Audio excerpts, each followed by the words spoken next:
আগের দিন আমরা জেনেছিলাম মন্দ্র, মধ্য ও তারাসপ্তকের কথা। সেইগুলো কিভাবে আমরা গলায় তানপুরার সাথে গাইতে পারি সেটা আমি দেখিয়েছিলাম।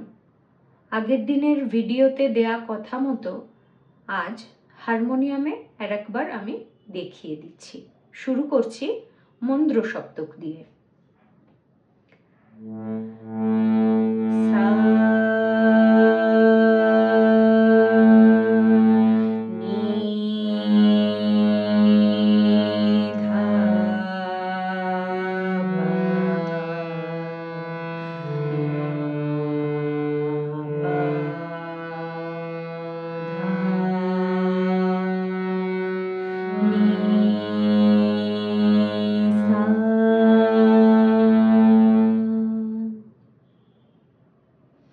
মন্দ্র সপ্তক।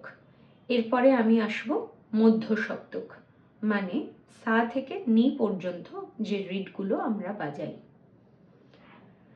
সা রে গা মা পা ধা নি।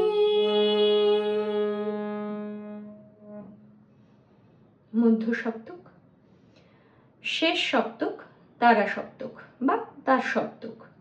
সা থেকে পরের রিডগুলো, মানে উঁচুর স্বর। সা রে গা গা রে সা। ঠিক এইভাবে আমরা হারমোনিয়ামে অভ্যেস করব।